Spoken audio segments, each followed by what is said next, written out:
आता कन्याकुमारीपासून काही किलोमीटर अंतरावर आहोत. 1700 किलोमीटरची राईड झाली ऑलमोस्ट आपली. 1696. कन्याकुमारी 2 किलोमीटर.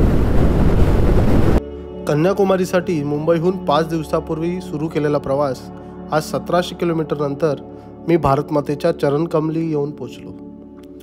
5 दिवस वाटेत अनुभवलेले सर्व काही एका क्षणात डोळ्यासमोरून गेले. रोजचा 8 ते 10 तासाचा प्रवास, आराम, मग पुन्हा दुसऱ्या दिवशी राईड. समोरील दृश्य पाहून आपली साऊथ इंडिया राईड स्वप्नातून सत्यात उतरली याचे समाधान लाभले. पूर्वेला बंगालची खाडी, पश्चिमेला अरबी समुद्र आणि दक्षिणेला हिंदी महासागर अशा स्थानी वसलेले हे कन्याकुमारी शहर. अजून गमतीचा भाग म्हणजे येथे येऊन मी समुद्रातून होणारा सूर्योदय देखील पाहिला. तर मित्र हो, मी ओंकाराने तुमचे स्वागत करतो आपल्या साऊथ इंडिया राईडच्या 6व्या भागात.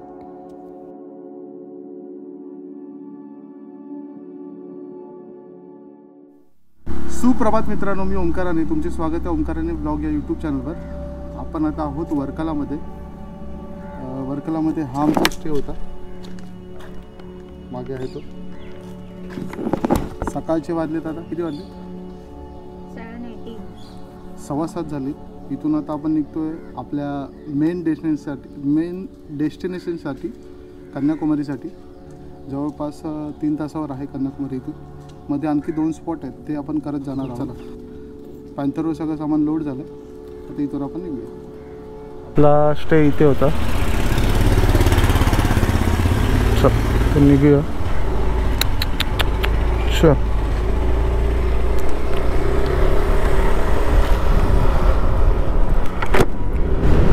चला, फायनली आपण आता वर्कलामधून निघतोय. सकाळी गेलो होतो मी वर्कला बीचवर. इकडे जो ब्लॅक सँड बीच आहे, ड्रोन शॉट घेतले काही. फार सुंदर बीच आहे. इथे मोस्टली तुम्हाला फॉरेनर जास्त दिसतील. मिनी गोवा म्हणू शकता, गोव्यापेक्षा सुंदर आहे हा बीच. क्लीन बीच आहे, गर्दी जास्त नसते. गर्दी असली तरी घाण इकडे नाही आहे. घाण म्हणजे कचरा वगैरे जास्त दिसला नाही बीचवर. क्लीन बीच प्रॉपर. सकाळी योगा करण्यासाठी वगैरे येतात इथे, जसं मी बीचवर बघितलं त्यानुसार सांगतोय तुम्हाला. काहीतरी वेगळीच नव्हे. हां, आता 28 किलोमीटर सरळ रोड आहे.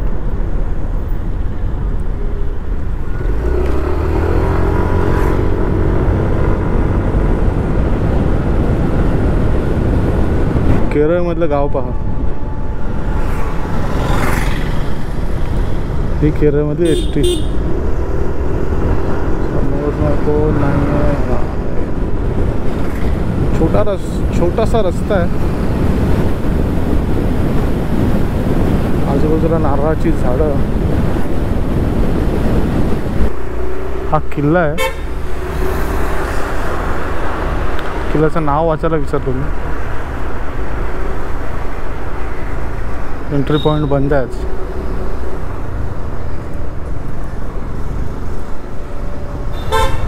मच्छी बघा, मच्छी फिश सगळे वेगळी करतात इथे. तर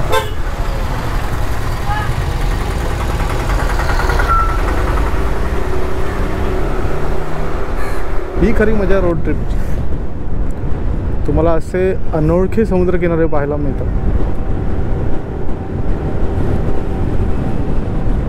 जी हवा लागते ते तो एक नंबर आहे. सकाळी घामाच्या धारा निघत होत्या आंघोळ झाल्यानंतर.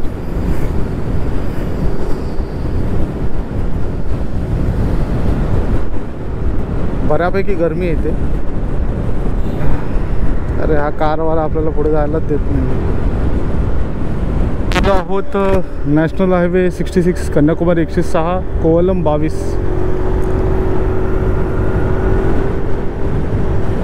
पनवेल कन्याकुमारी मार्ग NH66, ज्याने आपल्याला एवढा त्रास दिला होता Kozhikode to LAP. I think हा रोड चांगला आहे इथून, जेवढं मला आठवतं आहे. कोवलमला पोचलो आपण. आता आपल्याला राईट घ्यायचा आहे. राईट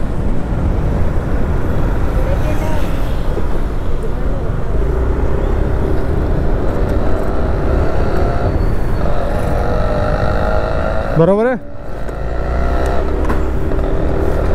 कोलम 1.7.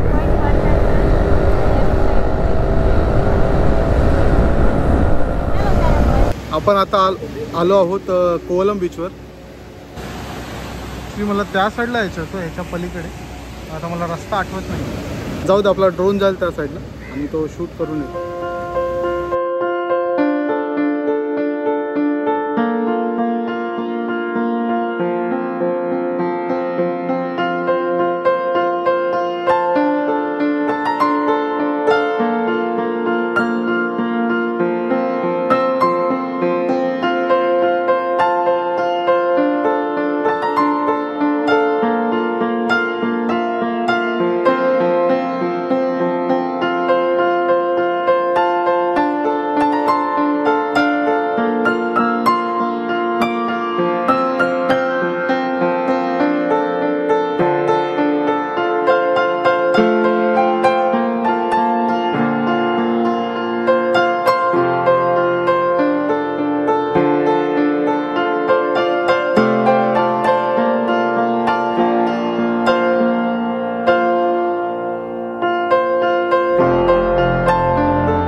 आपला कोवलम बीच फिरून झाला आहे. इथून आपण जाणार आहोत आता नाश्ता करण्यासाठी आणि त्यानंतर आजही मला शिवा स्टॅच्यू तिकडे जाणार आहोत. जो समुद्र किनाऱ्यावर जो स्टॅच्यू आहे निळ्या कलरचा तो पाहायला जाणार. त्यानंतर आपण कन्याकुमारीला. शिवा मंदिर 800 मीटर.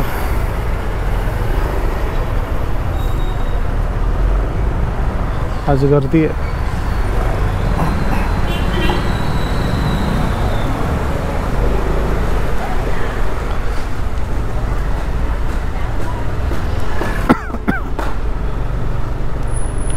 ड्रोन शॉट भेटतो की नाही माहीत नाही. चला, आज दिवाळी आहे त्यामुळे आज गर्दी आहे थोडी.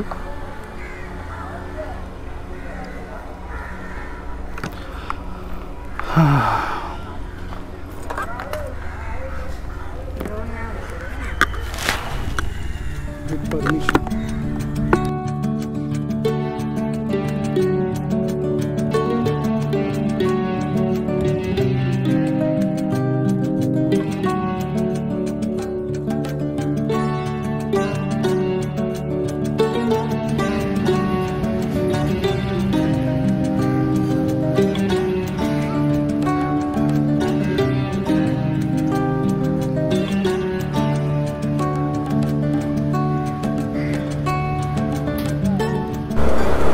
हजीमलाच्या मंदिराजवळ एवढा मोठा खडा चढ आहे.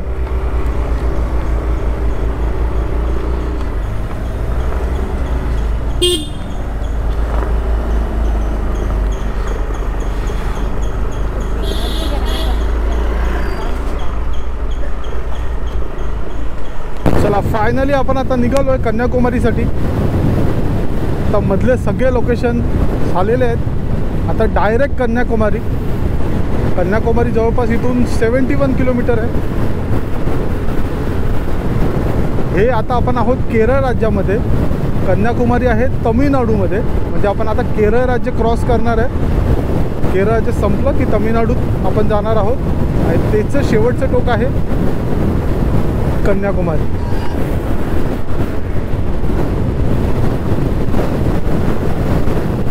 भारताचं सर्वात खालचं टोक कन्याकुमारी आहे. जे इथून आता फक्त 2 तासावर आहे. फक्त 2 तास.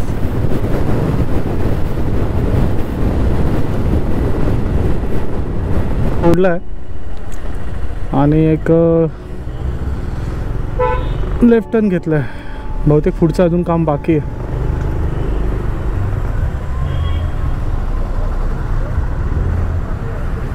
इथं आतला रोड.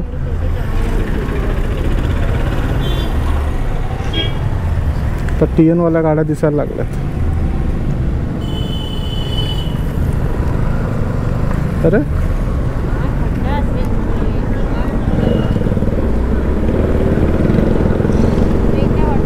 मल्हार म्हणून हॉटेल आहे, तिकडे आपण नाश्ता करूया. केरळमधनं आपण तमिळनाडूमध्ये कधी आलो समजलं पण नाही. आय थिंक जो आपण तो टर्न घेतला होता ना तिकडेच लिहिलं होतं वेलकम टू तमिळनाडू. सो 5 दिवसाच्या मोठ्या अशा राईड नंतर आपण आता पोचलो आहे southern tip of India, Kanyakumari, Tamil Nadu या राज्यामध्ये.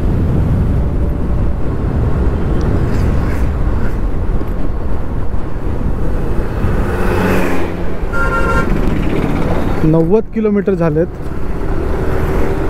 1750 पर्यंत होतील मला असं वाटतं किलोमीटर्स टोटल पोचेपर्यंत. एवढी मोठी राईड झाली बघा रायडर्स. 5 दिवसात आपण 1700 किलोमीटर केलेत. हा 6वा दिवस आहे. एक नंबर राईड झाली. मला वाटलं पण नव्हतं की एवढं होऊ शकतं. कंटिन्युअस म्हणजे रोज राईड करायची आहे हे मी याआधी केलं नव्हतं. कोकण कोस्टल राईड केली होती, ती काय एवढी मोठी नव्हती. ते हार्डली 500-600 किलोमीटर चालली होती राईड. हा एक वेगळा एक्सपिरियन्स आहे माझ्यासाठी की आपण आपल्या पॅन्थरवर कितीही लांब जाऊ शकतो हे यातून मला समजलेलं आहे. आणि मला माझी स्वतःची कॅपेबिलिटी समजली आहे की मी किती राईड करू शकतो दिवसाला.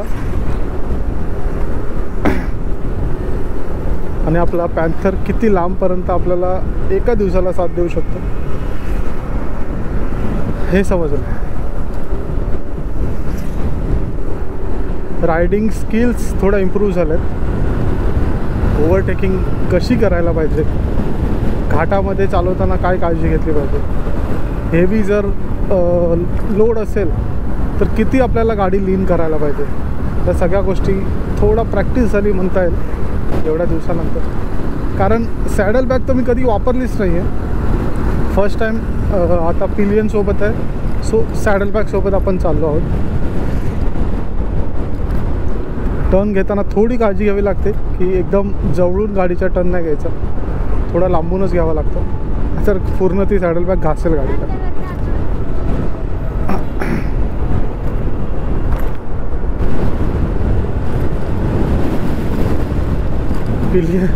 पिलियनची पण हालत झाली. तसं बघायला गेलं तर बघा, जो मागे तुमच्यासोबत बसून येतो त्याला स्वतःला फिरायचं असतं, त्यामुळे तो येतो आहे तुमच्यासोबत. सो त्याची काळजी घेणं पण आपली जिम्मेदारी आहे.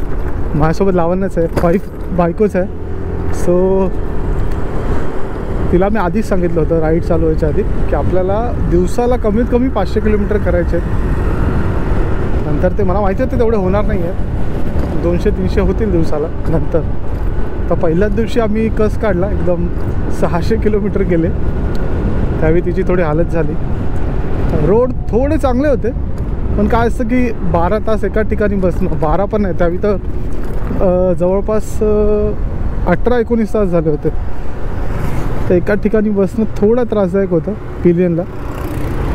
मी ॲज अ रायडर मी कितीही चालू शकतो थोडं इकडे तिकडे होऊन, पण पिलियनचं कसं बोर होतो तो मागे बसून, गाणी किती ऐकणार ना. त्यामुळे त्यानंतर मग मी थोडं कमीच केले, कारण आपल्याला बाकीचे लोकेशन करायचेच होते आदलेमधले. सो एक दिवस वाढला तर ठीक आहे. माझं तशी बफरमध्ये 2-3 दिवस होते. तशा प्रकारे आपली राईड आपण कंप्लीट केली आहे. आपल्या पॅन्थरचे काही प्रॉब्लेम नाही आहेत. प्रॉपर पिकअप देतो आहे, प्रॉपर स्पीड मेंटेन करायला मदत करतो आहे. टॉप बॉक्सचा थोडा इश्यू झाला होता येताना, म्हणजे राईडच्या आधीच झाला होता, तर तो पण तसा काही त्रास दिला नाही अजून तरी त्याने. होप सो आपली राईड कंप्लीट होईपर्यंत घरापर्यंत आपल्याला काय त्याचा त्रास नको आहे. बाकी आता काय, आता 1-1.5 तासामध्ये पोचू आपण आपल्या कन्याकुमारीला. ओळीच्या गाडीचा नंबर बघा, 1234 स्पेशल नंबर आहे.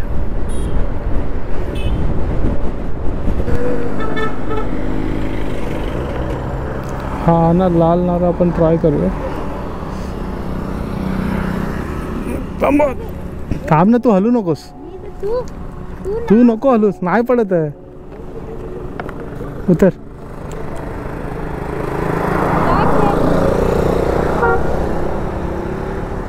उतर उतर, पकडले मी. लावण्याची आमची हालत झाली बघा.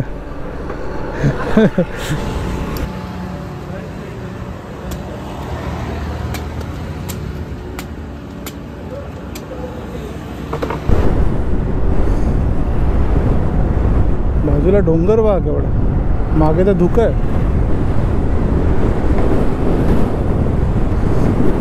नारळाची आणि केळ्याची झाडं आहेत सगळी.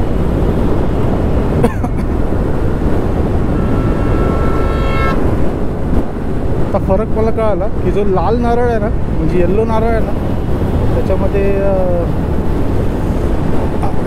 आतमधली जी मलाई असते ती कमी असते, पाणी जास्त असतं. आणि ह्याच्यामध्ये जो हिरवा असतो त्याच्यामध्ये मलाई जास्त असते आणि पाणी कमी असते.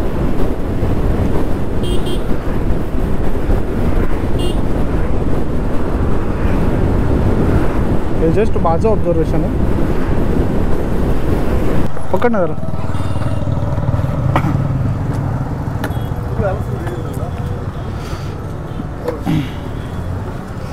₹101 लिटर आहे.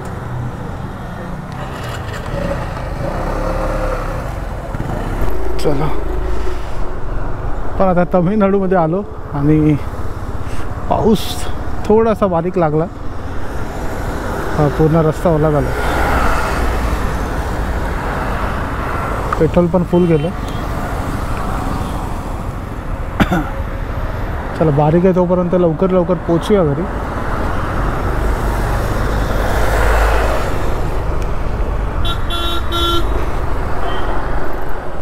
पण काय अनुभवतो इथे. 34 स्टेट आहे आपली ही. महाराष्ट्र आणि गोवामध्ये थंडी अनुभवली, केरळमध्ये गरमी, आणि आता इथे तमिळनाडूमध्ये पाऊस. मला वाटतं हा डोंगर जवळ आहे ना, त्यामुळे ढग अडले गेले. डोंगराच्या पलीकडे आपण गेलो की पाऊस नसेल असा माझा अंदाज आहे. बघूया. तरी आता बऱ्यापैकी बारीक झाला आहे, तर निघूया फटाफट. हे या बाजूला नागरकोइल रेल्वे स्टेशन आहे. हां, अजून 17 किलोमीटर बाकी आहे कन्याकुमारीसाठी. बरं, त्या बाजूला रेल्वे ट्रॅक आहे नागरकोइलच्या नंतर, येतो का तिकडे समोर दिसतोय तो.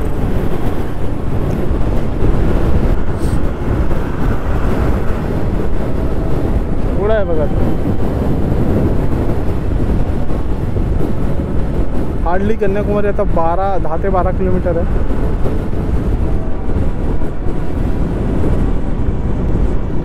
तो हम अपनी मंजिल से सिर्फ 10 किलोमीटर की दूरी पे है. तेरी इथे पण रोड बनवायचं काम चालू आहे. मित्रांनो, आपण आता कन्याकुमारीपासून काही किलोमीटर अंतरावर आहोत. सरसोट रोड लागला आता.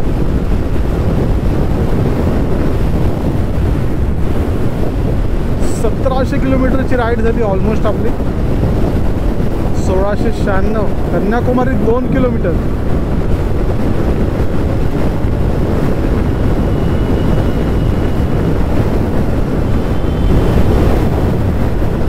चांगलीच हवा सुटली एकदम. 80च्या स्पीडवरच आहे मी फक्त, तरी पण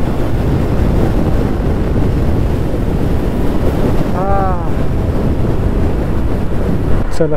हे लाईट हाऊस आहे.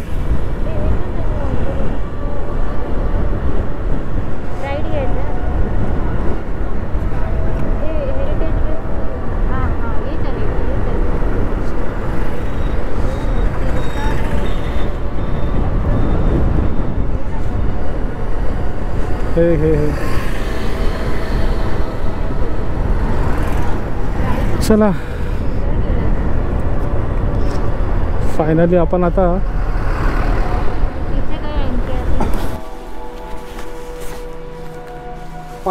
आपल्या रूमवर आलो आहोत कन्याकुमारीच्या. तुम्हाला मी समोरचा व्ह्यू दाखवतो ज्या हॉटेलमध्ये आपण आहोत.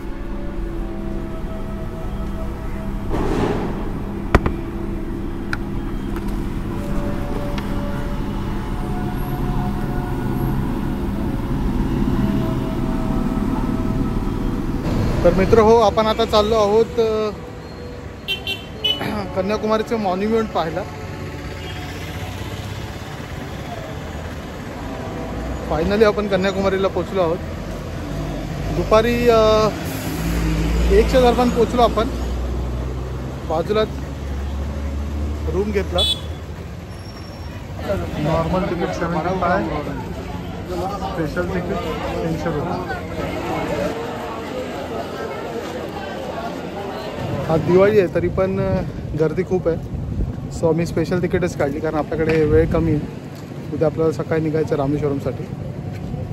सो स्पेशल तिकीट 300 रुपये पर पर्सन आहे.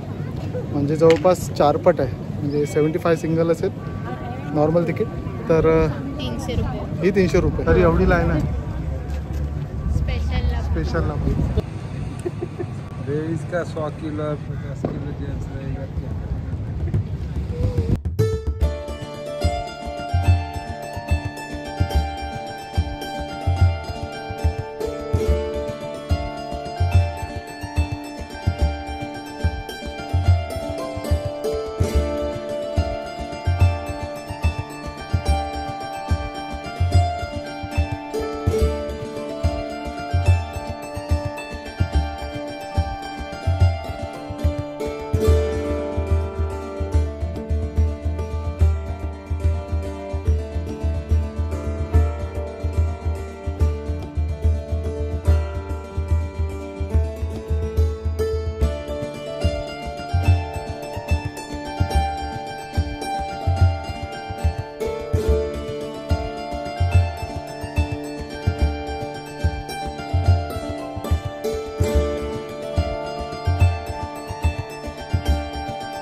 विवेकानंद मेमोरियलला जाण्यासाठी अशी बोटीची सोय आहे.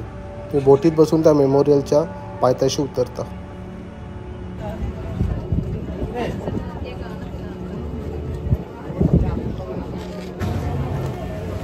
विवेकानंद मेमोरियलचे वेके 30 रुपये पर पर्सन.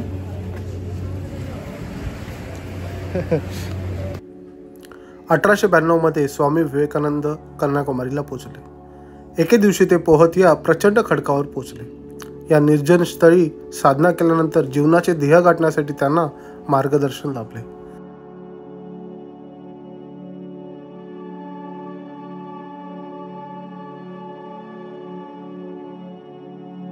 विवेकानंदांच्या मंदिराखाली एक मेडिटेशन रूम आहे जिथे बसून तुम्ही मेडिटेशन देखील करू शकता.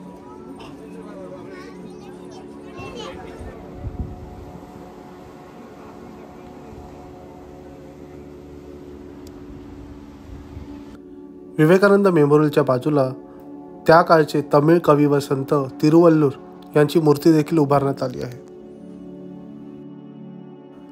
मेमोरियल पाहून आम्ही 6च्या दरम्यान किनाऱ्यावर पोहोचलो.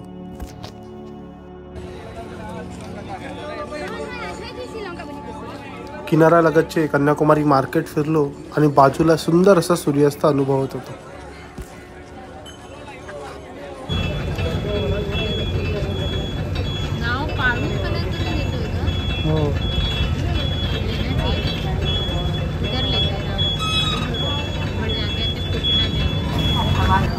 चला फायनली आपलं विवेकानंद मेमोरियल फिरून झालेलं आहे. इथून आता आपण घरी चाललो आहे. कन्याकुमारीचं मार्केटसुद्धा फिरलो आम्ही. खूप गर्दी आज. आता संध्याकाळचे 6 वाजले, 6-6:30 झाले असतील. आता घरी चाललो. फायनली हॉटेलमध्ये आलो आहे. बाहेर खूपच गर्दी आहे. गर्दी सगळ्याच आपलं